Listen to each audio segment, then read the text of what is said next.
Hello everyone, Don back with the next progress report on my war Corsair. Got a little bit more done since Sunday. I worked on the tailwheel a little bit and started working on finishing up the little things there up in the cockpit area. So let me show you what I got for the tailwheel. I'd mentioned that the bolt was too long. This is the bolt. The head stuck out about half of the head. My original idea was to maybe come in here on the bottom and lathe, peel it off, and then cut it down like I did the little bolt in the tailwheel assembly that holds the vertical shaft in. But I remembered I had some of these shoulder bolts, and it turns out the head of that shoulder bolt is the same size as that. But if you look at them, it's a lot shorter. You know, it's almost half as tall. It uses a smaller Allen wrench, of course, but this one was too long. After measuring up what I needed about 2 1/4. They do make 2 1/4, but I went to the hardware store and all they had was a 2-inch. So what happens is when the wheel comes on, it sticks out. The bushing in the wheel sticks out 150 thousandths of an inch. So what I did is just took a little piece of 1/2 inch piece of 4130 chrome tubing, and I just made a little thin shim, and it's already got about 3/8 bore in it. This is 3/8/16. Put that on there, and that filled it up. And then I made got a big enough washer to fit over it and lock it in. So now, and then that's a shorter nut too. So the nut's half the thickness of that, and it's a crimped steel nut. It's not a nylon lock, but it's a locking nut. It's just crimped steel. All right, so I got it all back together, temporary again. So you can see the nut on that.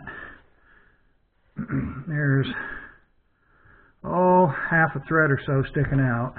I'm not concerned about it, but it's tight. And I don't know if you can see it on the other side, but you can see the head is flush on the other side. If you can see that there, I'll wiggle a little bit. So then everything else is hooked back up. Put the rudder back on. Got all the cables in. It still just needs to be pinned because I still want to take this horn out and zinc plate it. But everything's together like it goes, and the cotter pins. I had one commenter say that he thought that these pins here would kind of wobble out because it's pulling on one side and not evenly across both, like a clevis, like a fork. A fork would come over it, but really can't get any kind of fork in there. It'd have to be a crimp-on type fork, and the ones for aircraft are extremely long, so it wouldn't work. But this is stainless steel. These pins are stainless steel, and they're shimmed pretty close to where there's no play in them. So I don't. And this is on these roller thrust bearings, so there's no friction on this thing when it's turning. So I should be able to sit in the airplane and work this tail wheel, and be doing this. It should make the tail of the plane kind of wobble back and forth because it's a solid cable. Again, that slack's in there only because the pedals up in the fuselage are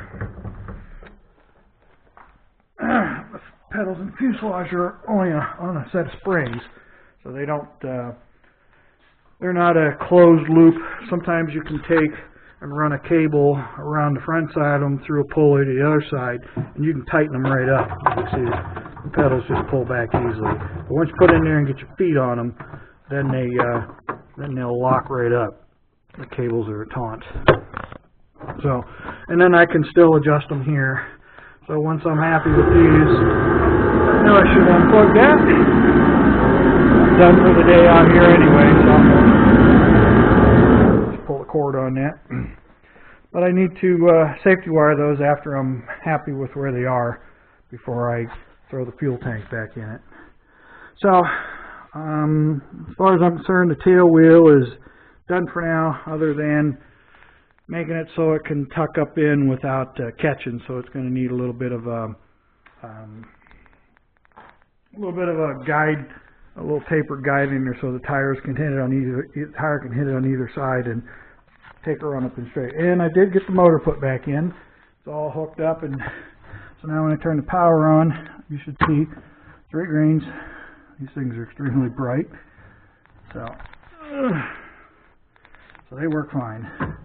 And the motor worked because it was, to get it in and get the chain on there, it was partially retracted, and then once I turned on the power, it didn't want to finish closing. And there's a motor speed controller mounted up under here.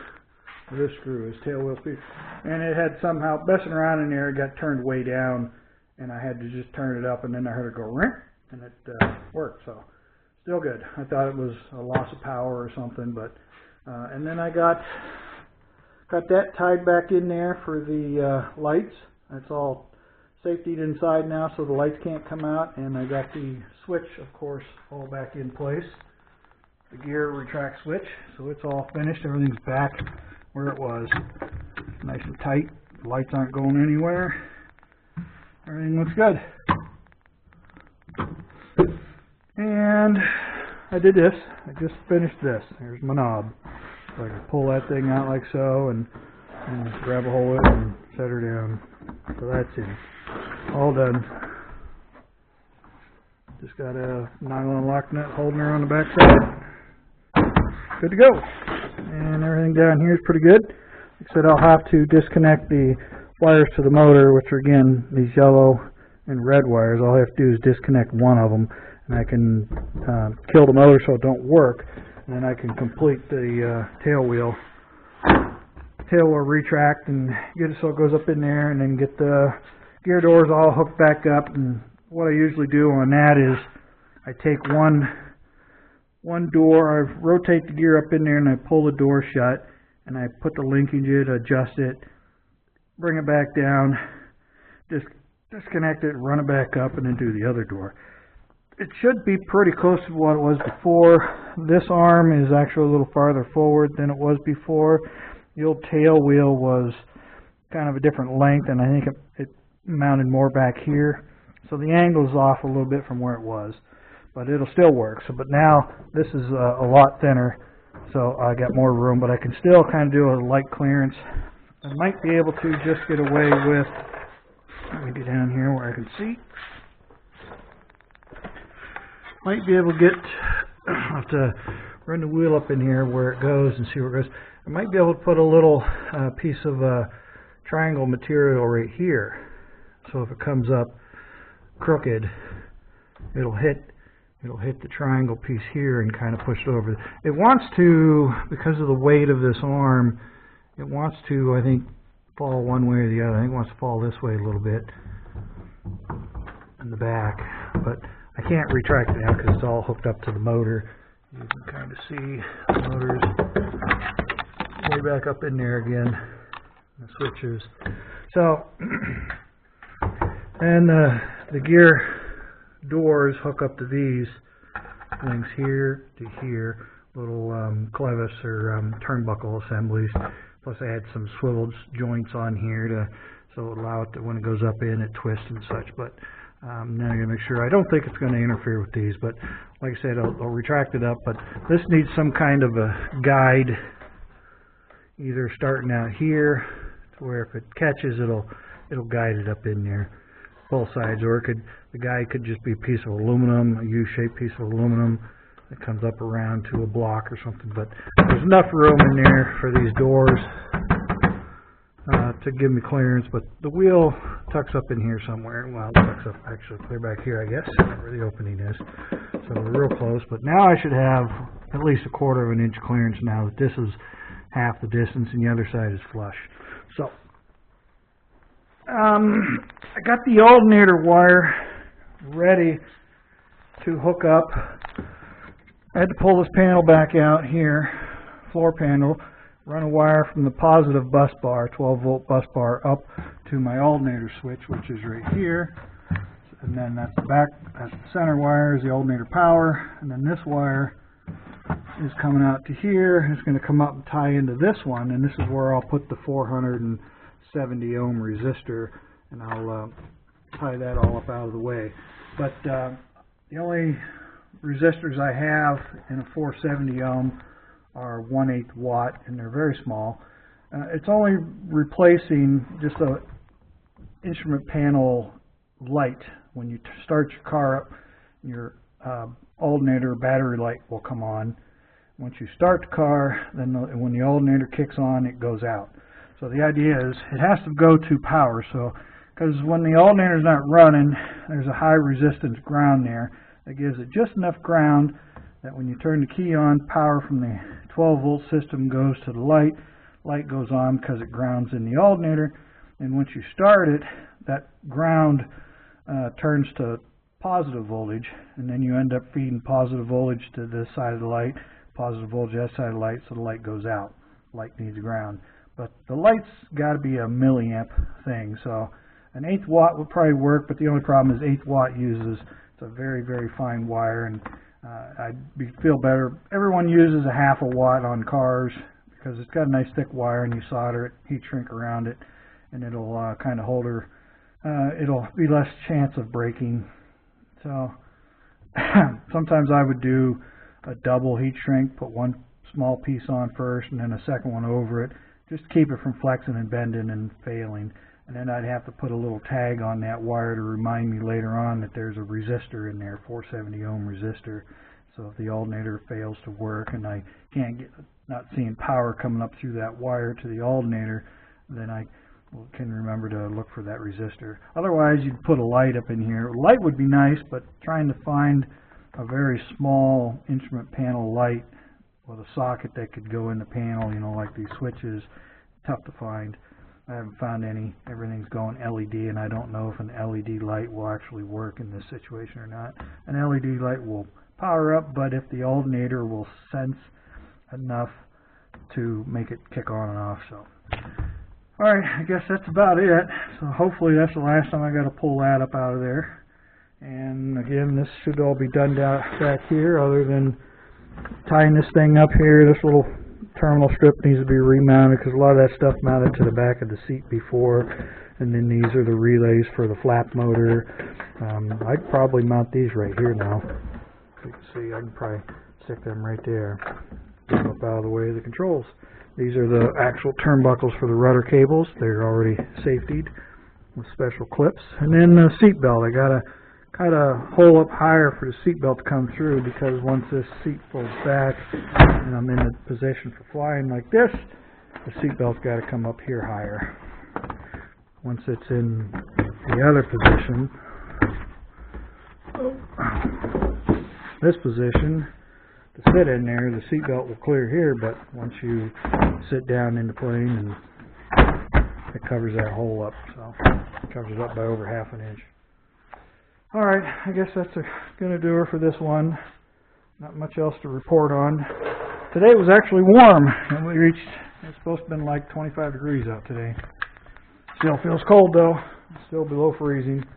The rudder, I got that all ready for pinning here, and the bolts, I just got to put the nuts on these, and I can pin those, throw the covers back on if I'm satisfied with everything back in there.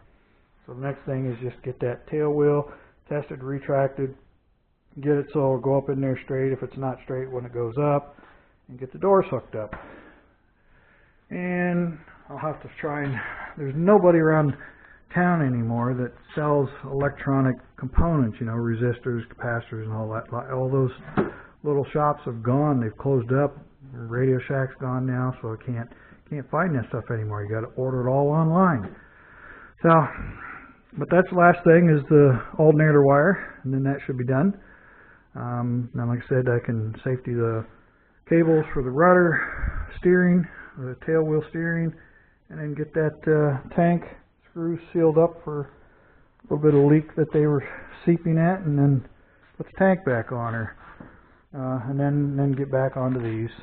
I haven't seen anywhere in the foreseeable week of the weather getting above freezing here, so I can work on that. I just wanted to take a break and try to get all these little pieces done.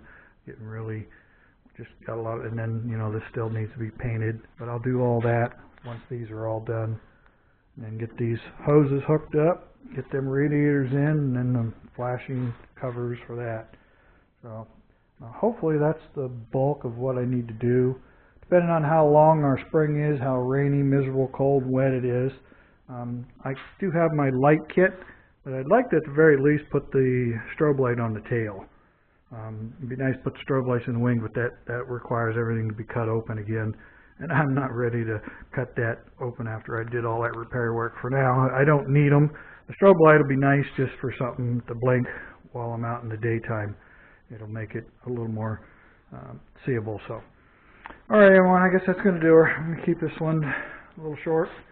Not much else to report on. This end is done. So, just got to get the water back in it, get the fuel to her, and start her back up. These batteries, supposedly, these lithium, that's a lithium iron. They're supposed to hold a charge. You could sit for a year, I guess, and things would still hold the charge. So we'll find out. All right, I guess that's going to do it for now, folks. As always, appreciate everybody taking time to watch my videos. Feel free to leave any comments, questions, or concerns. As always, don't be afraid to leave any comments. They're always welcome. And we'll see what goes on, and next weekend I'll see how far I can get. So for now, I guess this is going to be down and on out. I'll see you guys later.